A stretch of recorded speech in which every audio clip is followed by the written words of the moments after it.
안녕하십니까?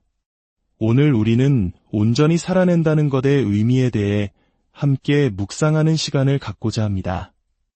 혹시 여러분은 자신의 잠재력보다 훨씬 못한 삶을 살고 있다는 느낌, 내 안에 더 큰 가능성이 잠들어 있다는 생각을 해보신 적이 있으신가요? 오늘의 이야기가 여러분의 마음에 깊은 울림을 준다면 주저하지 마시고 이 은총의 말씀을 사랑하는 이들과 나눠주시길 바랍니다. 하느님의 사랑을 전하는 것 또한 우리가 드릴 수 있는 귀한 봉헌이기 때문입니다.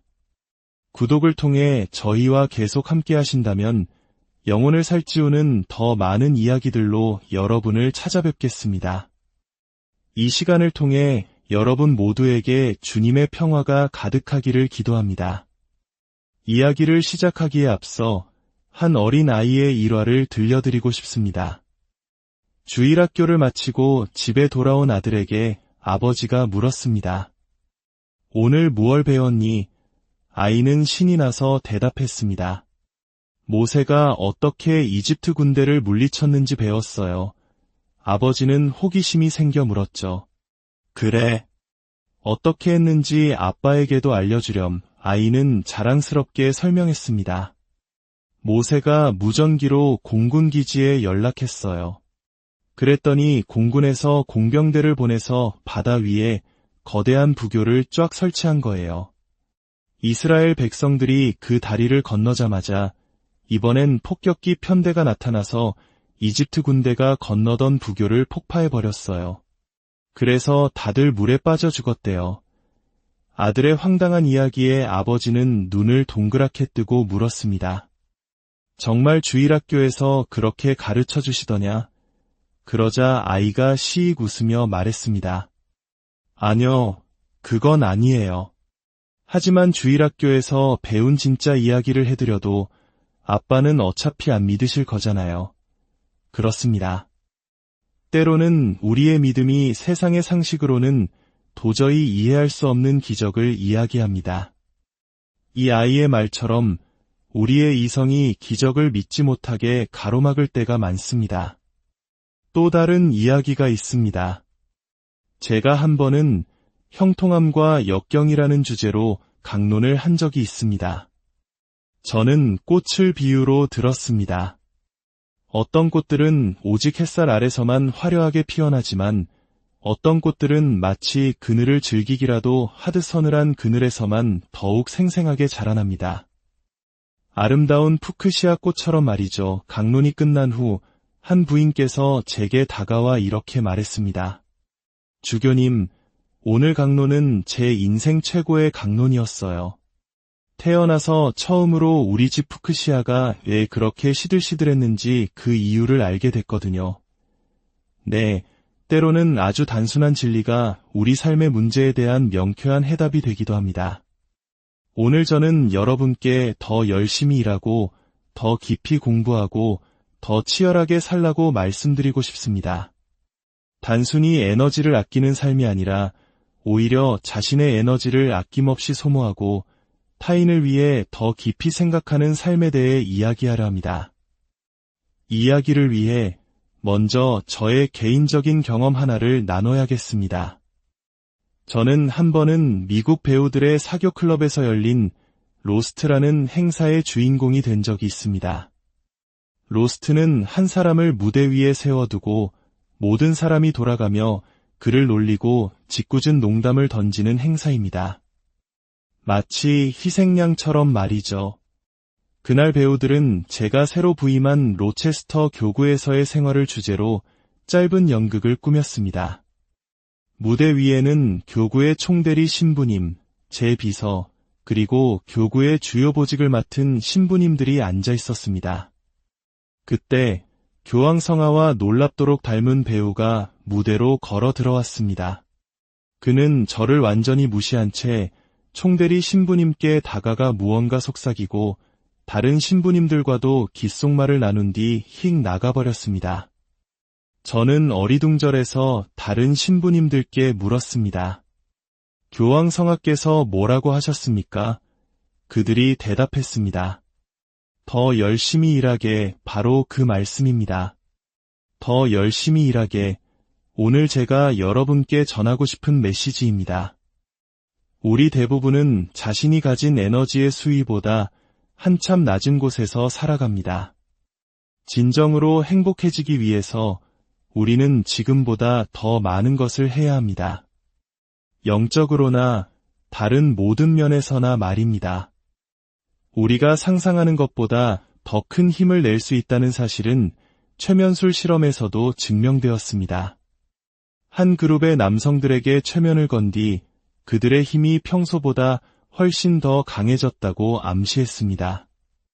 놀랍게도 그들은 최면에 걸리기 전에는 결코 들 수 없었던 무게보다 40%나 더 무거운 역기를 들어 올렸습니다. 단지 마음에 새로운 생각이 심어졌을 뿐인데 말입니다. 반대로 그들에게 평소보다 약해졌다고 암시하자 그들이 든 무게는 40%나 줄어들었습니다. 이처럼 마음속에 나는 내 능력의 한계까지 최선을 다하겠다는 생각을 품는 것이 얼마나 중요한지 모릅니다. 오늘날 우리 세상이 앓고 있는 가장 큰 병은 바로 무관심입니다. 무관심은 냉담함이며 아무것도 신경 쓰지 않는 태도입니다. 저는 때때로 주님께서 십자가의 고통보다 우리의 이 무관심 때문에 더 큰 고통을 겪으시는 것은 아닐까 생각합니다. 제1차 세계대전 당시 스터다드 케네디라는 시인이 쓴 시가 있습니다. 그는 예수님께서 골고타 언덕에 오르셨을 때와 현대도시인 영국의 버밍엄에 오셨을 때를 비교하며 이렇게 노래했습니다. 예수께서 골고타에 오셨을 때 그들은 그분을 나무에 못 박았네. 가시관을 씌우고 상처는 붉고 깊었지. 그 시절은 조잡하고 잔인했으며 인간의 육신은 값쌌으니 예수께서 버밍엄에 오셨을 때 사람들은 그저 그분을 지나쳐 갈 뿐이었네. 그분의 머리카락 한 올도 건드리지 않았지. 그저 그분이 죽도록 내버려 둘 뿐. 사람들은 더욱 부드러워져 그분께 고통을 주려 하지 않았네. 그저 거리를 따라 지나가며 그분을 빗속에 홀로 남겨두었지. 그렇게 겨울비가 내리고 또 내려 그분의 온몸을 흠뻑 적셨네. 군중이 모두 거리를 떠났을 때 예수께서는 담벼락에 몸을 웅크리고 차라리 골고타를 그리워하며 한숨 지으셨네. 다시 말해 주님께서는 골고타의 그 잔인함이 차라리 현대인의 차가운 무관심보다 더 견딜 만하다고 여기셨다는 것입니다. 그러므로 저는 여러분께 간절히 호소합니다. 인생에서 권태로워지지 마십시오. 우리가 삶의 권태를 느끼는 이유는 우리가 아무것도 사랑하지 않기 때문입니다. 사랑에 빠지면 어떤 일이든 할 수 있습니다. 사랑하는 사람이 분홍색을 좋아한다면 기꺼이 분홍색 옷을 입을 것입니다. 그리고 그것이 전혀 지루하게 느껴지지 않을 겁니다. 사랑이 우리에게 무한한 동력을 주기 때문입니다. 이 교훈을 마음에 깊이 새기기 위해 성경 속 이야기들을 살펴보겠습니다. 첫 번째 이야기는 자신을 낭비하는 법을 배우게 합니다. 바로 자신을 타인에게 아낌없이 내어주는 것입니다. 주님께서 오시기 1000년 전 다윗 왕의 이야기입니다. 다윗은 이스라엘의 오랜 숙적인 블레셋 민족과 전쟁 중이었습니다. 전선은 공교롭게도 그의 고향 마을인 베들레헴 근처까지 이어졌습니다. 나이가 들면 어린 시절의 맛과 풍경, 경험들을 그리워하게 되곤 합니다. 다윗은 베들레헴 성을 바라보며 부하들에게 나지막이 말했습니다. 베들레헴 성문 곁에 있는 저 우물물을 다시 한번 마실 수만 있다면. 그 말을 들은 용맹한 부하 3사람이 목숨을 걸고 적진을 뚫고 달려가 그 우물물을 길어왔습니다. 그들은 피로 얼룩진 물그릇을 다윗 왕에게 바쳤습니다. 그러나 다윗은 그 물그릇을 받아들고는 마시지 않고 땅에 모두 쏟아 부어버렸습니다. 그리고 이렇게 말했습니다. 이것은 내 용사들의 피와 같은 것이다. 이토록 귀한 희생으로 얻은 물을 내가 어찌 마실 수 있겠는가. 그는 그 물을 낭비했습니다. 하지만 만약 그가 그 물을 마셨더라면 우리는 오늘날 이 이야기를 기억하지 못할 것입니다. 우리가 어떤 것을 우리 자신만을 위해 아낄 때 그것은 변질됩니다. 육체를 쾌락만을 위해 아끼면 정욕이 되고 돈을 쌓아두기만 하면 탐욕이 됩니다. 지식을 나누지 않고 독점하면 교만이 됩니다. 다윗은 때로는 인생의 소중한 것들을 기꺼이 낭비해야만 그것이 영원히 기억된다는 교훈을 우리에게 보여주었습니다. 이 거룩한 낭비에 대한 또 다른 이야기가 있습니다. 이제 주님의 시대로 가보겠습니다. 주님께서 바리사이 시몬의 집에 저녁 식사 초대를 받으셨습니다. 바리사이파 사람들은 스스로 매우 의롭다고 여기는 이들이었습니다. 주님과 사도들이 식사를 하고 있을 때 한 여인이 문으로 들어왔습니다. 당시 연회장에는 누구나 자유롭게 들어와 벽가에 서서 대화를 들을 수 있었기에 여인이 들어온 것 자체는 이상한 일이 아니었습니다. 하지만 시몬은 얼굴을 붉혔습니다. 다른 손님이었다면 상관없었겠지만 거룩하신 주님께서 이 여인을 어떻게 생각하실까 걱정되었기 때문입니다. 그 여인은 마을에서 모두가 손가락질하는 죄인이었습니다. 시몬은 속으로 계속 되뇌었습니다. 저 사람이 정말 예언자라면 지금 자신에게 다가온 여인이 어떤 여자인지 알 텐데. 그 여인은 주님의 발치로 가까이 다가갔습니다. 당시 사람들은 식탁에 앉는 것이 아니라 비스듬히 기대어 누워 식사를 했습니다. 그래서 여인은 주님의 발에 쉽게 다가갈 수 있었습니다. 그녀의 목에는 값비싼 향유가 담긴 옥합이 걸려 있었습니다. 여인은 주님의 발 위에서 소리 없이 눈물을 흘렸습니다. 마치 여름날의 첫 빗방울처럼 따뜻한 눈물이 평화의 전령인 주님의 맨발을 적셨습니다. 그녀는 자신의 눈물로 주님의 발을 적신 것이 부끄러워 자신의 긴 머리카락으로 그 눈물을 닦아내기 시작했습니다. 그리고 목에 걸고 있던 작은 향유 옥합을 꺼내 들었습니다. 당시 유대인들에게는 장례식에서 시신 위에 향유병을 깨뜨리는 풍습이 있었습니다. 이는 모든 것을 바친다는 의미였습니다. 만약 우리였다면 아마도 향유를 한 방울 조심스럽게 따랐을 것입니다. 우리의 관대함을 과시하듯이 말입니다. 하지만 진정으로 사랑하는 사람은 그렇게 하지 않습니다. 그녀는 주저없이 옥합을 깨뜨렸습니다. 자신의 모든 것을, 과거와 현재와 미래를 남김없이 쏟아부은 것입니다. 복음서는 그 향기가 온 집에 가득 찼다고 기록합니다. 모든 것의 가격을 알지만 그 가치는 전혀 몰랐던 유다 이스가리옷이 투덜거렸습니다. 이 비싼 향유를 팔아 가난한 이들에게 나눠주는 것이 낫지 않았겠소. 그러나 주님께서는 그 여인의 편을 들어주셨습니다. 이 여인은 내 장례를 위해 이 일을 한 것이다. 이 사건은 주님께서 십자가에 못 박히시기 열흘 전에 일어났습니다. 주님께서는 우리가 이 여인처럼 아낌없이 주고 자신을 깨뜨리고 온전히 내어주는 법을 배우기를 바라셨습니다. 이것이 바로 주님께서 말씀하신 억지로 오리를 가자고 하거든 10리를 같이 가주어라는 두 번째 마일의 정신입니다. 테레사 수녀님을 한번 상상해 보십시오. 몸무게가 40kg도 채 나가지 않는 그 작은 분이 콜카타의 거리에서 25,000구가 넘는 시신을 거두셨습니다. 그분은 결코 지치는 법이 없어 보였습니다. 왜일까요? 다윗이 물을 쏟아붓고 죄 많은 여인이 옥합을 깨뜨렸듯이 그녀 역시 자신의 삶을 온전히 쏟아부었기 때문입니다. 사랑 안에서 새로운 힘을 끊임없이 공급받았기 때문입니다. 이것이 바로 제가 여러분께 이기심을 버리라고, 때로는 사람들이 무리한 요구를 하는 것처럼 보일지라도 기꺼이 이웃을 기쁘게 하라고 말씀드리는 이유입니다. 마지막으로 우리의 믿음이 강하다면 불가능해 보이는 일도 해낼 수 있다는 것을 보여주는 이야기를 들려드리겠습니다. 장면은 갈릴레아 호수 위입니다. 주님께서 빵과 물고기의 기적을 행하시자 사람들은 흥분했습니다. 이분이야말로 우리를 먹여 살릴 위대한 정치적 왕이다. 그들은 주님을 억지로 왕으로 삼으려 했습니다.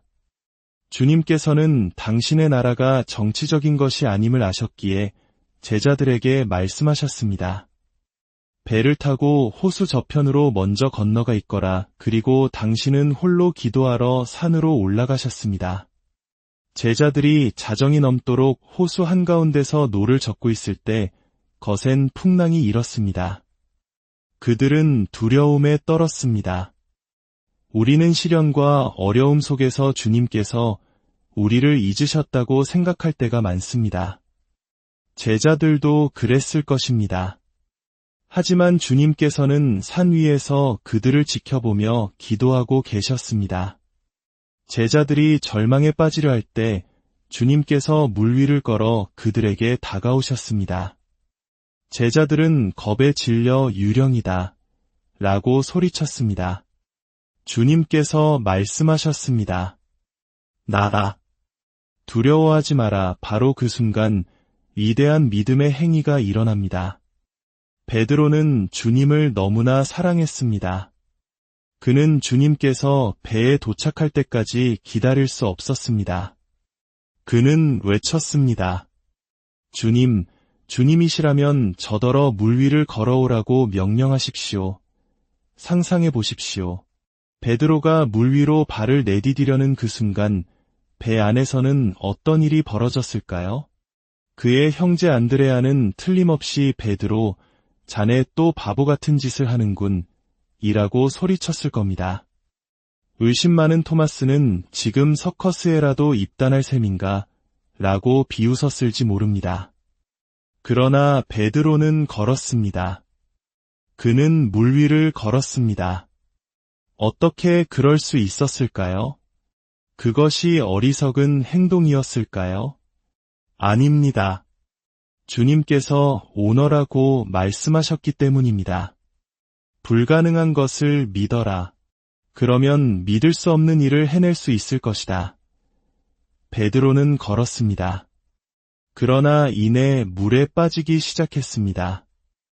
왜 빠졌을까요? 복음서는 그 이유를 명확히 알려줍니다. 그가 주님에게서 눈을 떼었기 때문입니다. 그는 거센 바람과 파도를 보기 시작했습니다. 모든 자연이 나를 반대하고 있구나. 즉, 그는 자신의 믿음 대신 눈앞의 문제와 어려움, 세상의 통계와 조사를 보기 시작했고 그 순간 가라앉았던 것입니다. 주님께서는 즉시 그의 손을 잡아주시며 말씀하셨습니다. 이 믿음이 약한 자야, 왜 의심하였느냐? 그렇습니다. 여러분이 굳건한 믿음을 가지고 있다면 불가능한 일은 이루어질 수 있습니다. 여러분의 시선을 세상의 풍랑이 아니라 언제나 우리를 지켜보시는 주님께 고정하십시오. 여러분의 삶이라는 옥합을 깨뜨려 그 향기가 세상을 가득 채우게 하십시오. 다윗처럼, 죄 많은 여인처럼, 베드로처럼, 그리고 테레사 수녀님처럼 여러분의 모든 것을 아낌없이 내어주는 삶을 사십시오.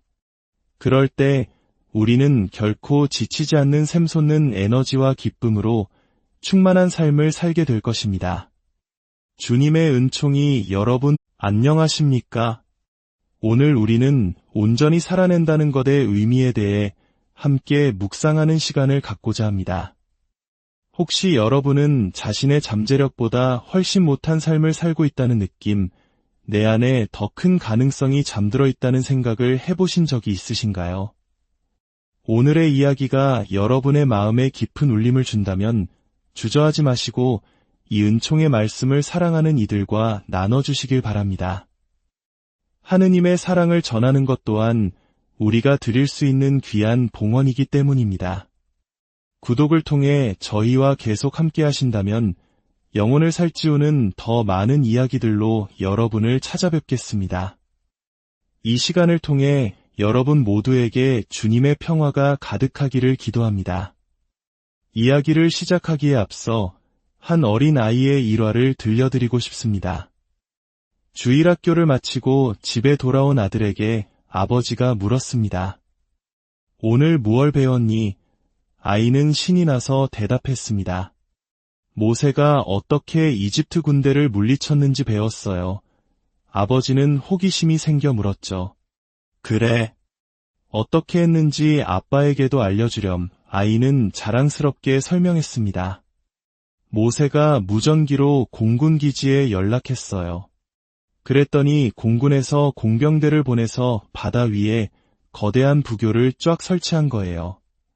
이스라엘 백성들이 그 다리를 건너자마자 이번엔 폭격기 편대가 나타나서 이집트 군대가 건너던 부교를 폭파해버렸어요. 그래서 다들 물에 빠져 죽었대요. 아들의 황당한 이야기에 아버지는 눈을 동그랗게 뜨고 물었습니다. 정말 주일학교에서 그렇게 가르쳐 주시더냐?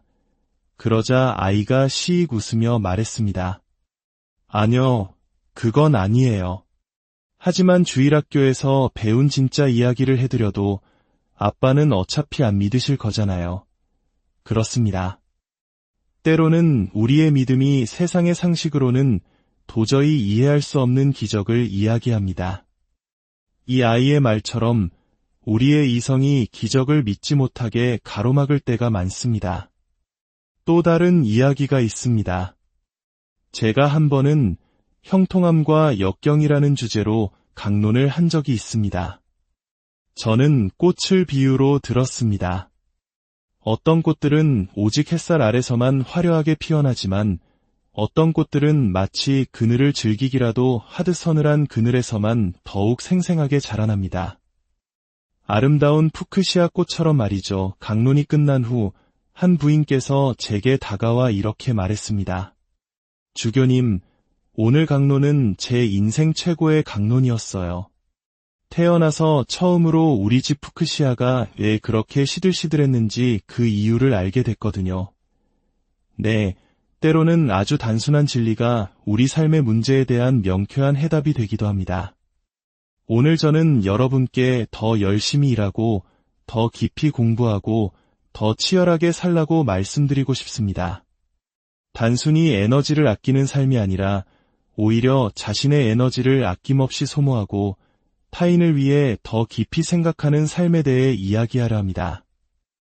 이야기를 위해 먼저 저의 개인적인 경험 하나를 나눠야겠습니다. 저는 한 번은 미국 배우들의 사교 클럽에서 열린 로스트라는 행사의 주인공이 된 적이 있습니다. 로스트는 한 사람을 무대 위에 세워두고 모든 사람이 돌아가며 그를 놀리고 짓궂은 농담을 던지는 행사입니다. 마치 희생양처럼 말이죠.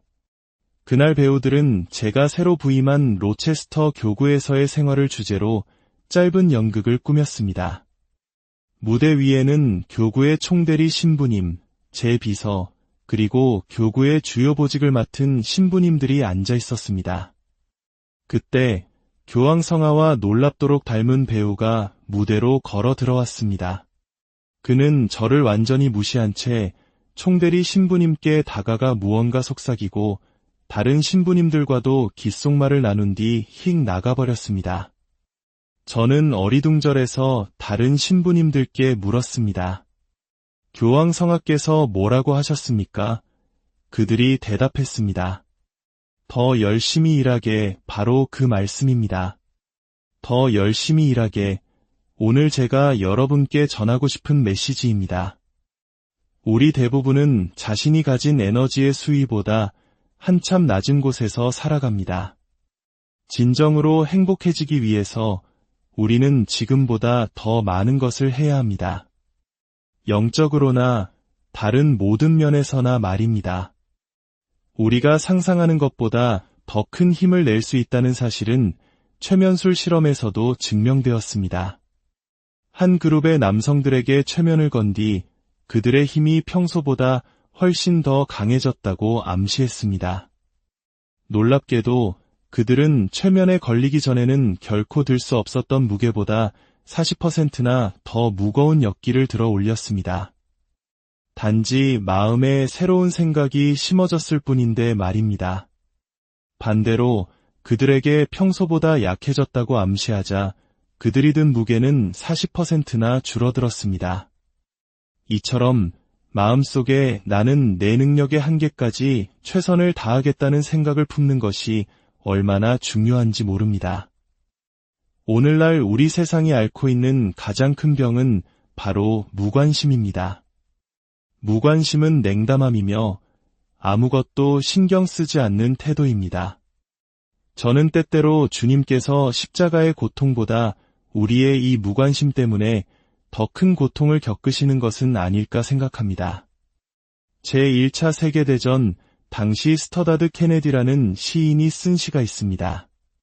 그는 예수님께서 골고타 언덕에 오르셨을 때와 현대 도시인 영국의 버밍엄에 오셨을 때를 비교하며 이렇게 노래했습니다. 예수께서 골고타에 오셨을 때 그들은 그분을 나무에 못 박았네. 가시관을 씌우고 상처는 붉고 깊었지. 그 시절은 조잡하고 잔인했으며 인간의 육신은 값쌌으니 예수께서 버밍엄에 오셨을 때 사람들은 그저 그분을 지나쳐 갈 뿐이었네. 그분의 머리카락 한 올도 건드리지 않았지. 그저 그분이 죽도록 내버려 둘 뿐. 사람들은 더욱 부드러워져 그분께 고통을 주려 하지 않았네. 그저 거리를 따라 지나가며 그분을 빗속에 홀로 남겨두었지. 그렇게 겨울비가 내리고 또 내려 그분의 온몸을 흠뻑 적셨네. 군중이 모두 거리를 떠났을 때 예수께서는 담벼락에 몸을 웅크리고 차라리 골고타를 그리워하며 한숨 지으셨네. 다시 말해 주님께서는 골고타의 그 잔인함이 차라리 현대인의 차가운 무관심보다 더 견딜 만하다고 여기셨다는 것입니다. 그러므로 저는 여러분께 간절히 호소합니다. 인생에서 권태로워지지 마십시오. 우리가 삶의 권태를 느끼는 이유는 우리가 아무것도 사랑하지 않기 때문입니다. 사랑에 빠지면 어떤 일이든 할 수 있습니다. 사랑하는 사람이 분홍색을 좋아한다면 기꺼이 분홍색 옷을 입을 것입니다. 그리고 그것이 전혀 지루하게 느껴지지 않을 겁니다. 사랑이 우리에게 무한한 동력을 주기 때문입니다. 이 교훈을 마음에 깊이 새기기 위해 성경 속 이야기들을 살펴보겠습니다. 첫 번째 이야기는 자신을 낭비하는 법을 배우게 합니다. 바로 자신을 타인에게 아낌없이 내어주는 것입니다. 주님께서 오시기 1000년 전 다윗 왕의 이야기입니다. 다윗은 이스라엘의 오랜 숙적인 블레셋 민족과 전쟁 중이었습니다. 전선은 공교롭게도 그의 고향 마을인 베들레헴 근처까지 이어졌습니다. 나이가 들면 어린 시절의 맛과 풍경, 경험들을 그리워하게 되곤 합니다. 다윗은 베들레헴 성을 바라보며 부하들에게 나지막이 말했습니다.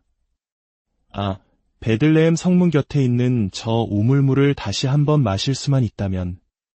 그 말을 들은 용맹한 부하 세 사람이 목숨을 걸고 적진을 뚫고 달려가 그 우물물을 길어왔습니다.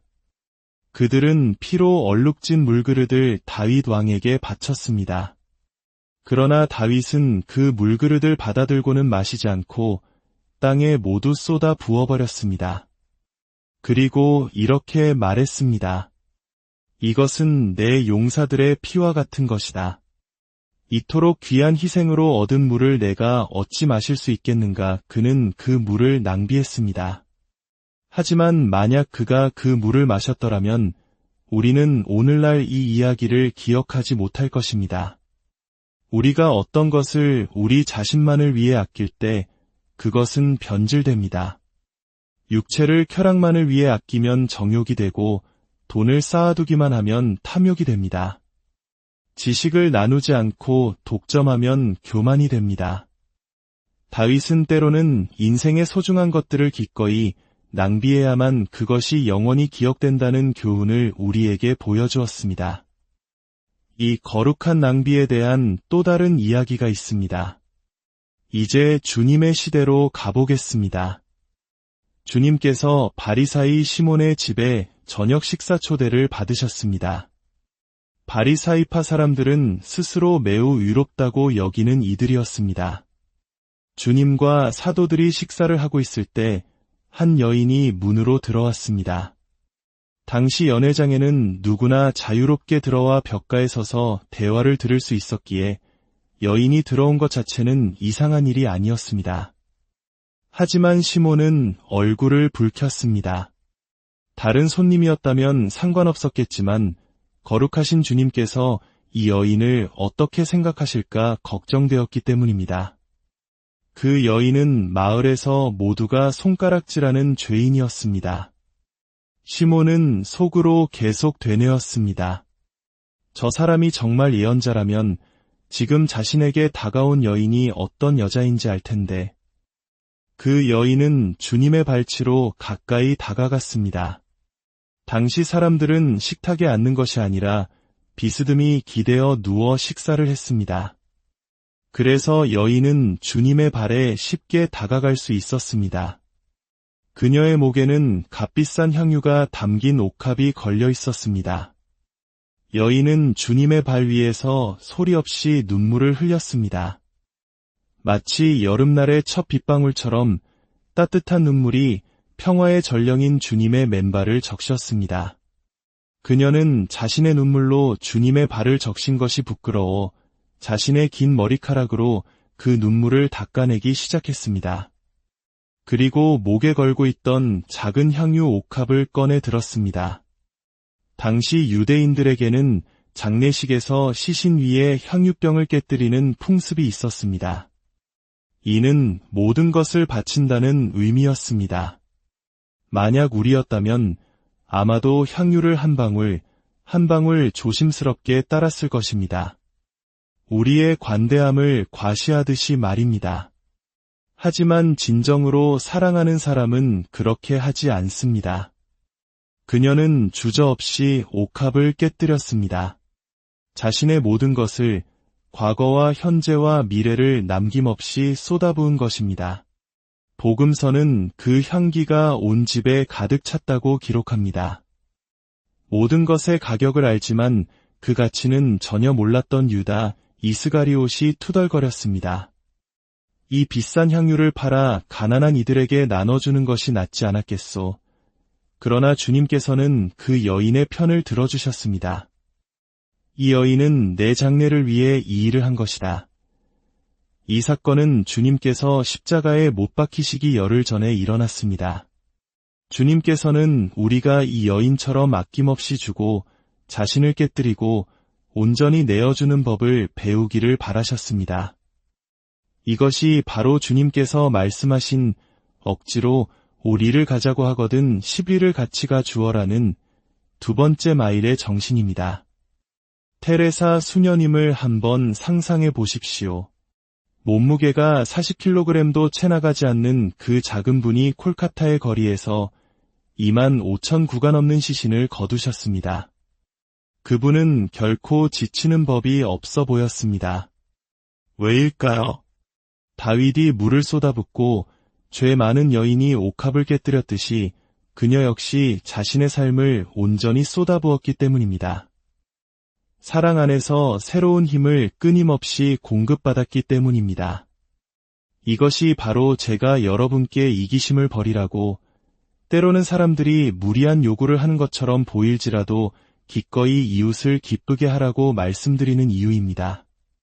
마지막으로 우리의 믿음이 강하다면 불가능해 보이는 일도 해낼 수 있다는 것을 보여주는 이야기를 들려드리겠습니다. 장면은 갈릴레아 호수 위입니다. 주님께서 빵과 물고기의 기적을 행하시자 사람들은 흥분했습니다. 이분이야말로 우리를 먹여 살릴 위대한 정치적 왕이다. 그들은 주님을 억지로 왕으로 삼으려 했습니다. 주님께서는 당신의 나라가 정치적인 것이 아님을 아셨기에 제자들에게 말씀하셨습니다. 배를 타고 호수 저편으로 먼저 건너가 있거라. 그리고 당신은 홀로 기도하러 산으로 올라가셨습니다. 제자들이 자정이 넘도록 호수 한가운데서 노를 젓고 있을 때 거센 풍랑이 일었습니다. 그들은 두려움에 떨었습니다. 우리는 시련과 어려움 속에서 주님께서 우리를 잊으셨다고 생각할 때가 많습니다. 제자들도 그랬을 것입니다. 하지만 주님께서는 산 위에서 그들을 지켜보며 기도하고 계셨습니다. 제자들이 절망에 빠지려 할 때 주님께서 물 위를 걸어 그들에게 다가오셨습니다. 제자들은 겁에 질려 유령이다 라고 소리쳤습니다. 주님께서 말씀하셨습니다. 나다.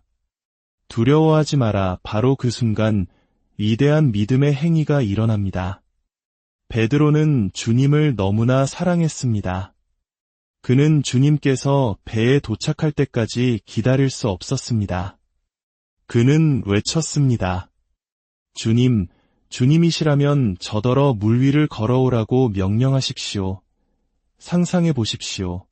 베드로가 물 위로 발을 내디디려는 그 순간 배 안에서는 어떤 일이 벌어졌을까요? 그의 형제 안드레아는 틀림없이 베드로, 자네 또 바보 같은 짓을 하는군 이라고 소리쳤을 겁니다. 의심 많은 토마스는 지금 서커스에라도 입단할 셈인가 라고 비웃었을지 모릅니다. 그러나 베드로는 걸었습니다. 그는 물 위를 걸었습니다. 어떻게 그럴 수 있었을까요? 그것이 어리석은 행동이었을까요? 아닙니다. 주님께서 오너라고 말씀하셨기 때문입니다. 불가능한 것을 믿어라. 그러면 믿을 수 없는 일을 해낼 수 있을 것이다. 베드로는 걸었습니다. 그러나 이내 물에 빠지기 시작했습니다. 왜 빠졌을까요? 복음서는 그 이유를 명확히 알려줍니다. 그가 주님에게서 눈을 떼었기 때문입니다. 그는 거센 바람과 파도를 보기 시작했습니다.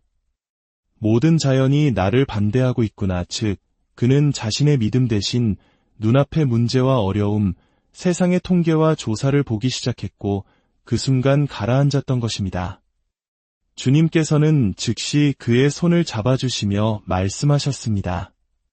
이 믿음이 약한 자야, 왜 의심하였느냐? 그렇습니다. 여러분이 굳건한 믿음을 가지고 있다면 불가능한 일은 이루어질 수 있습니다. 여러분의 시선을 세상의 풍랑이 아니라 언제나 우리를 지켜보시는 주님께 고정하십시오. 여러분의 삶이라는 옥합을 깨뜨려 그 향기가 세상을 가득 채우게 하십시오. 다윗처럼, 죄 많은 여인처럼, 베드로처럼, 그리고 테레사 수녀님처럼 여러분의 모든 것을 아낌없이 내어주는 삶을 사십시오. 그럴 때 우리는 결코 지치지 않는 샘솟는 에너지와 기쁨으로 충만한 삶을 살게 될 것입니다. 주님의 은총이 여러분 안녕하십니까? 오늘 우리는 온전히 살아낸다는 것의 의미에 대해 함께 묵상하는 시간을 갖고자 합니다. 혹시 여러분은 자신의 잠재력보다 훨씬 못한 삶을 살고 있다는 느낌, 내 안에 더 큰 가능성이 잠들어 있다는 생각을 해보신 적이 있으신가요? 오늘의 이야기가 여러분의 마음에 깊은 울림을 준다면 주저하지 마시고 이 은총의 말씀을 사랑하는 이들과 나눠주시길 바랍니다. 하느님의 사랑을 전하는 것 또한 우리가 드릴 수 있는 귀한 봉헌이기 때문입니다. 구독을 통해 저희와 계속 함께 하신다면 영혼을 살찌우는 더 많은 이야기들로 여러분을 찾아뵙겠습니다.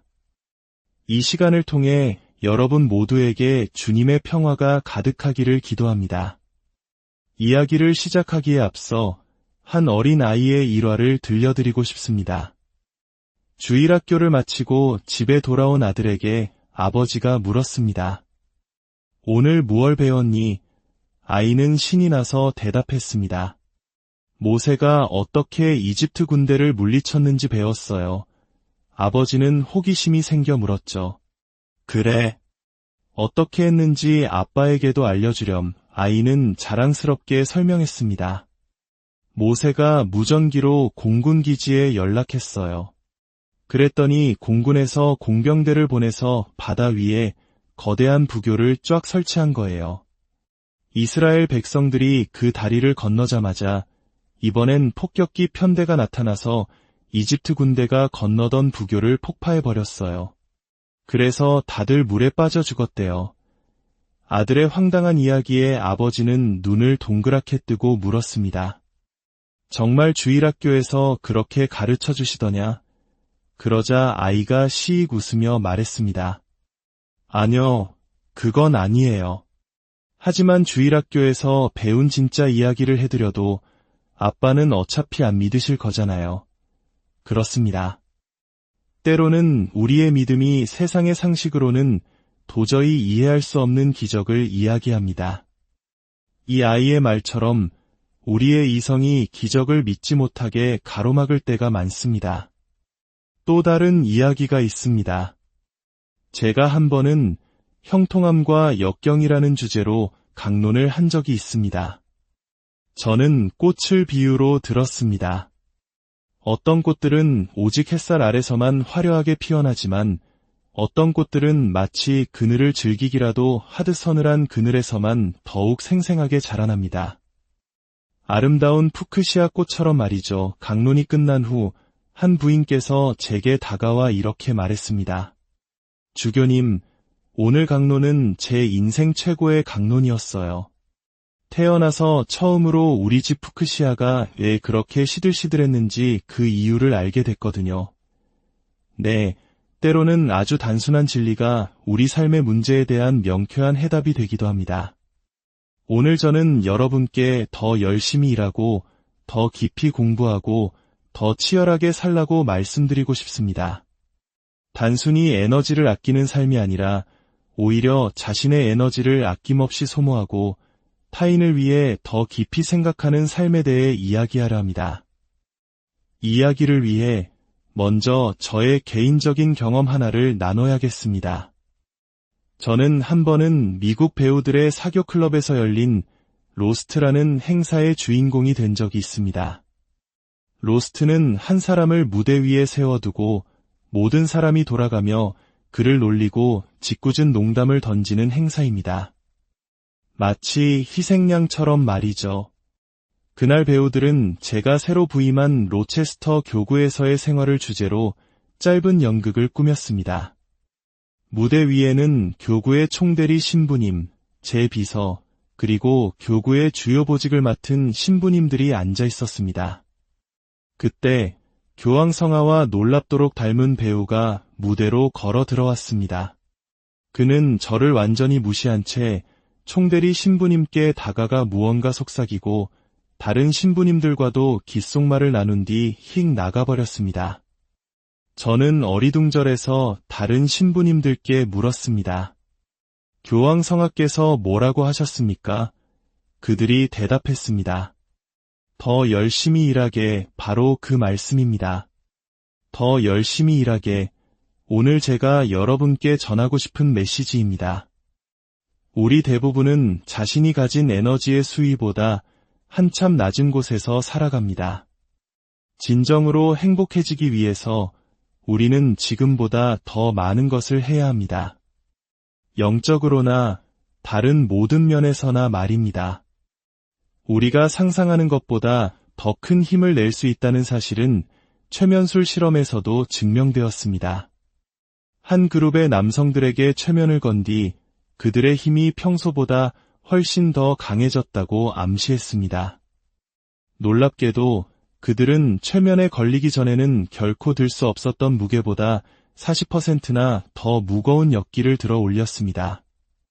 단지 마음에 새로운 생각이 심어졌을 뿐인데 말입니다. 반대로 그들에게 평소보다 약해졌다고 암시하자 그들이 든 무게는 40%나 줄어들었습니다. 이처럼 마음속에 나는 내 능력의 한계까지 최선을 다하겠다는 생각을 품는 것이 얼마나 중요한지 모릅니다. 오늘날 우리 세상이 앓고 있는 가장 큰 병은 바로 무관심입니다. 무관심은 냉담함이며 아무것도 신경 쓰지 않는 태도입니다. 저는 때때로 주님께서 십자가의 고통보다 우리의 이 무관심 때문에 더 큰 고통을 겪으시는 것은 아닐까 생각합니다. 제1차 세계대전 당시 스터다드 케네디라는 시인이 쓴 시가 있습니다. 그는 예수님께서 골고타 언덕에 오르셨을 때와 현대도시인 영국의 버밍엄에 오셨을 때를 비교하며 이렇게 노래했습니다. 예수께서 골고타에 오셨을 때 그들은 그분을 나무에 못 박았네. 가시관을 씌우고 상처는 붉고 깊었지. 그 시절은 조잡하고 잔인했으며 인간의 육신은 값쌌으니 예수께서 버밍엄에 오셨을 때 사람들은 그저 그분을 지나쳐 갈 뿐이었네. 그분의 머리카락 한 올도 건드리지 않았지. 그저 그분이 죽도록 내버려 둘 뿐. 사람들은 더욱 부드러워져 그분께 고통을 주려 하지 않았네. 그저 거리를 따라 지나가며 그분을 빗속에 홀로 남겨두었지. 그렇게 겨울비가 내리고 또 내려 그분의 온몸을 흠뻑 적셨네. 군중이 모두 거리를 떠났을 때 예수께서는 담벼락에 몸을 웅크리고 차라리 골고타를 그리워하며 한숨 지으셨네. 다시 말해 주님께서는 골고타의 그 잔인함이 차라리 현대인의 차가운 무관심보다 더 견딜 만하다고 여기셨다는 것입니다. 그러므로 저는 여러분께 간절히 호소합니다. 인생에서 권태로워지지 마십시오. 우리가 삶의 권태를 느끼는 이유는 우리가 아무것도 사랑하지 않기 때문입니다. 사랑에 빠지면 어떤 일이든 할 수 있습니다. 사랑하는 사람이 분홍색을 좋아한다면 기꺼이 분홍색 옷을 입을 것입니다. 그리고 그것이 전혀 지루하게 느껴지지 않을 겁니다. 사랑이 우리에게 무한한 동력을 주기 때문입니다. 이 교훈을 마음에 깊이 새기기 위해 성경 속 이야기들을 살펴보겠습니다. 첫 번째 이야기는 자신을 낭비하는 법을 배우게 합니다. 바로 자신을 타인에게 아낌없이 내어주는 것입니다. 주님께서 오시기 1000년 전 다윗 왕의 이야기입니다. 다윗은 이스라엘의 오랜 숙적인 블레셋 민족과 전쟁 중이었습니다. 전선은 공교롭게도 그의 고향 마을인 베들레헴 근처까지 이어졌습니다. 나이가 들면 어린 시절의 맛과 풍경, 경험들을 그리워하게 되곤 합니다. 다윗은 베들레헴 성을 바라보며 부하들에게 나지막이 말했습니다. 베들레헴 성문 곁에 있는 저 우물물을 다시 한번 마실 수만 있다면.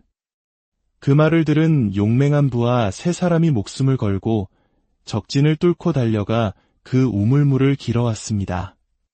그들은 피로 얼룩진 물그릇을 다윗 왕에게 바쳤습니다. 그러나 다윗은 그 물그릇을 받아들고는 마시지 않고 땅에 모두 쏟아 부어버렸습니다. 그리고 이렇게 말했습니다. 이것은 내 용사들의 피와 같은 것이다. 이토록 귀한 희생으로 얻은 물을 내가 어찌 마실 수 있겠는가. 그는 그 물을 낭비했습니다. 하지만 만약 그가 그 물을 마셨더라면 우리는 오늘날 이 이야기를 기억하지 못할 것입니다. 우리가 어떤 것을 우리 자신만을 위해 아낄 때 그것은 변질됩니다. 육체를 쾌락만을 위해 아끼면 정욕이 되고 돈을 쌓아두기만 하면 탐욕이 됩니다. 지식을 나누지 않고 독점하면 교만이 됩니다. 다윗은 때로는 인생의 소중한 것들을 기꺼이 낭비해야만 그것이 영원히 기억된다는 교훈을 우리에게 보여주었습니다. 이 거룩한 낭비에 대한 또 다른 이야기가 있습니다. 이제 주님의 시대로 가보겠습니다. 주님께서 바리사이 시몬의 집에 저녁 식사 초대를 받으셨습니다. 바리사이파 사람들은 스스로 매우 의롭다고 여기는 이들이었습니다. 주님과 사도들이 식사를 하고 있을 때 한 여인이 문으로 들어왔습니다. 당시 연회장에는 누구나 자유롭게 들어와 벽가에 서서 대화를 들을 수 있었기에 여인이 들어온 것 자체는 이상한 일이 아니었습니다. 하지만 시몬은 얼굴을 붉혔습니다. 다른 손님이었다면 상관없었겠지만 거룩하신 주님께서 이 여인을 어떻게 생각하실까 걱정되었기 때문입니다. 그 여인은 마을에서 모두가 손가락질하는 죄인이었습니다. 시몬은 속으로 계속 되뇌었습니다. 저 사람이 정말 예언자라면 지금 자신에게 다가온 여인이 어떤 여자인지 알 텐데. 그 여인은 주님의 발치로 가까이 다가갔습니다. 당시 사람들은 식탁에 앉는 것이 아니라 비스듬히 기대어 누워 식사를 했습니다. 그래서 여인은 주님의 발에 쉽게 다가갈 수 있었습니다. 그녀의 목에는 값비싼 향유가 담긴 옥합이 걸려 있었습니다. 여인은 주님의 발 위에서 소리 없이 눈물을 흘렸습니다. 마치 여름날의 첫 빗방울처럼 따뜻한 눈물이 평화의 전령인 주님의 맨발을 적셨습니다. 그녀는 자신의 눈물로 주님의 발을 적신 것이 부끄러워 자신의 긴 머리카락으로 그 눈물을 닦아내기 시작했습니다. 그리고 목에 걸고 있던 작은 향유 옥합을 꺼내 들었습니다. 당시 유대인들에게는 장례식에서 시신 위에 향유병을 깨뜨리는 풍습이 있었습니다. 이는 모든 것을 바친다는 의미였습니다. 만약 우리였다면 아마도 향유를 한 방울 조심스럽게 따랐을 것입니다. 우리의 관대함을 과시하듯이 말입니다. 하지만 진정으로 사랑하는 사람은 그렇게 하지 않습니다. 그녀는 주저없이 옥합을 깨뜨렸습니다. 자신의 모든 것을, 과거와 현재와 미래를 남김없이 쏟아부은 것입니다. 복음서는 그 향기가 온 집에 가득 찼다고 기록합니다. 모든 것의 가격을 알지만 그 가치는 전혀 몰랐던 유다 이스가리옷이 투덜거렸습니다. 이 비싼 향유를 팔아 가난한 이들에게 나눠주는 것이 낫지 않았겠소. 그러나 주님께서는 그 여인의 편을 들어주셨습니다. 이 여인은 내 장례를 위해 이 일을 한 것이다. 이 사건은 주님께서 십자가에 못 박히시기 열흘 전에 일어났습니다. 주님께서는 우리가 이 여인처럼 아낌없이 주고 자신을 깨뜨리고 온전히 내어주는 법을 배우기를 바라셨습니다. 이것이 바로 주님께서 말씀하신 억지로 오리를 가자고 하거든 10리를 같이가 주어라는 두 번째 마일의 정신입니다. 테레사 수녀님을 한번 상상해 보십시오. 몸무게가 40kg도 채 나가지 않는 그 작은 분이 콜카타의 거리에서 25,000구가 넘는 시신을 거두셨습니다. 그분은 결코 지치는 법이 없어 보였습니다. 왜일까요? 다윗이 물을 쏟아붓고 죄 많은 여인이 옥합을 깨뜨렸듯이 그녀 역시 자신의 삶을 온전히 쏟아부었기 때문입니다.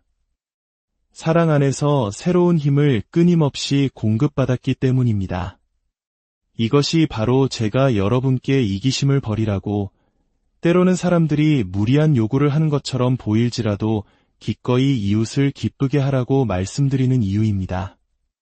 마지막으로 우리의 믿음이 강하다면 불가능해 보이는 일도 해낼 수 있다는 것을 보여주는 이야기를 들려드리겠습니다. 장면은 갈릴레아 호수 위입니다. 주님께서 빵과 물고기의 기적을 행하시자 사람들은 흥분했습니다. 이분이야말로 우리를 먹여 살릴 위대한 정치적 왕이다. 그들은 주님을 억지로 왕으로 삼으려 했습니다. 주님께서는 당신의 나라가 정치적인 것이 아님을 아셨기에 제자들에게 말씀하셨습니다. 배를 타고 호수 저편으로 먼저 건너가 있거라. 그리고 당신은 홀로 기도하러 산으로 올라가셨습니다. 제자들이 자정이 넘도록 호수 한가운데서 노를 젓고 있을 때 거센 풍랑이 일었습니다. 그들은 두려움에 떨었습니다. 우리는 시련과 어려움 속에서 주님께서 우리를 잊으셨다고 생각할 때가 많습니다. 제자들도 그랬을 것입니다. 하지만 주님께서는 산 위에서 그들을 지켜보며 기도하고 계셨습니다. 제자들이 절망에 빠지려 할 때 주님께서 물 위를 걸어 그들에게 다가오셨습니다. 제자들은 겁에 질려 유령이다 라고 소리쳤습니다. 주님께서 말씀하셨습니다. 나라. 두려워하지 마라. 바로 그 순간 위대한 믿음의 행위가 일어납니다. 베드로는 주님을 너무나 사랑했습니다. 그는 주님께서 배에 도착할 때까지 기다릴 수 없었습니다. 그는 외쳤습니다. 주님, 주님이시라면 저더러 물 위를 걸어오라고 명령하십시오. 상상해 보십시오. 베드로가 물 위로 발을 내디디려는 그 순간 배 안에서는 어떤 일이 벌어졌을까요? 그의 형제 안드레아는 틀림없이 베드로, 자네 또 바보 같은 짓을 하는군 이라고 소리쳤을 겁니다. 의심 많은 토마스는 지금 서커스에라도 입단할 셈인가 라고 비웃었을지 모릅니다. 그러나 베드로는 걸었습니다. 그는 물 위를 걸었습니다. 어떻게 그럴 수 있었을까요? 그것이 어리석은 행동이었을까요? 아닙니다. 주님께서 오너라고 말씀하셨기 때문입니다. 불가능한 것을 믿어라. 그러면 믿을 수 없는 일을 해낼 수 있을 것이다. 베드로는 걸었습니다. 그러나 이내 물에 빠지기 시작했습니다. 왜 빠졌을까요? 복음서는 그 이유를 명확히 알려줍니다. 그가 주님에게서 눈을 떼었기 때문입니다. 그는 거센 바람과 파도를 보기 시작했습니다. 모든 자연이 나를 반대하고 있구나. 즉, 그는 자신의 믿음 대신 눈앞의 문제와 어려움, 세상의 통계와 조사를 보기 시작했고 그 순간 가라앉았던 것입니다. 주님께서는 즉시 그의 손을 잡아주시며 말씀하셨습니다. 이 믿음이 약한 자야, 왜 의심하였느냐? 그렇습니다. 여러분이 굳건한 믿음을 가지고 있다면 불가능한 일은 이루어질 수 있습니다. 여러분의 시선을 세상의 풍랑이 아니라 언제나 우리를 지켜보시는 주님께 고정하십시오. 여러분의 삶이라는 옥합을 깨뜨려 그 향기가 세상을 가득 채우게 하십시오. 다윗처럼, 죄 많은 여인처럼, 베드로처럼, 그리고 테레사 수녀님처럼 여러분의 모든 것을 아낌없이 내어주는 삶을 사십시오. 그럴 때 우리는 결코 지치지 않는 샘솟는 에너지와 기쁨으로 충만한 삶을 살게 될 것입니다.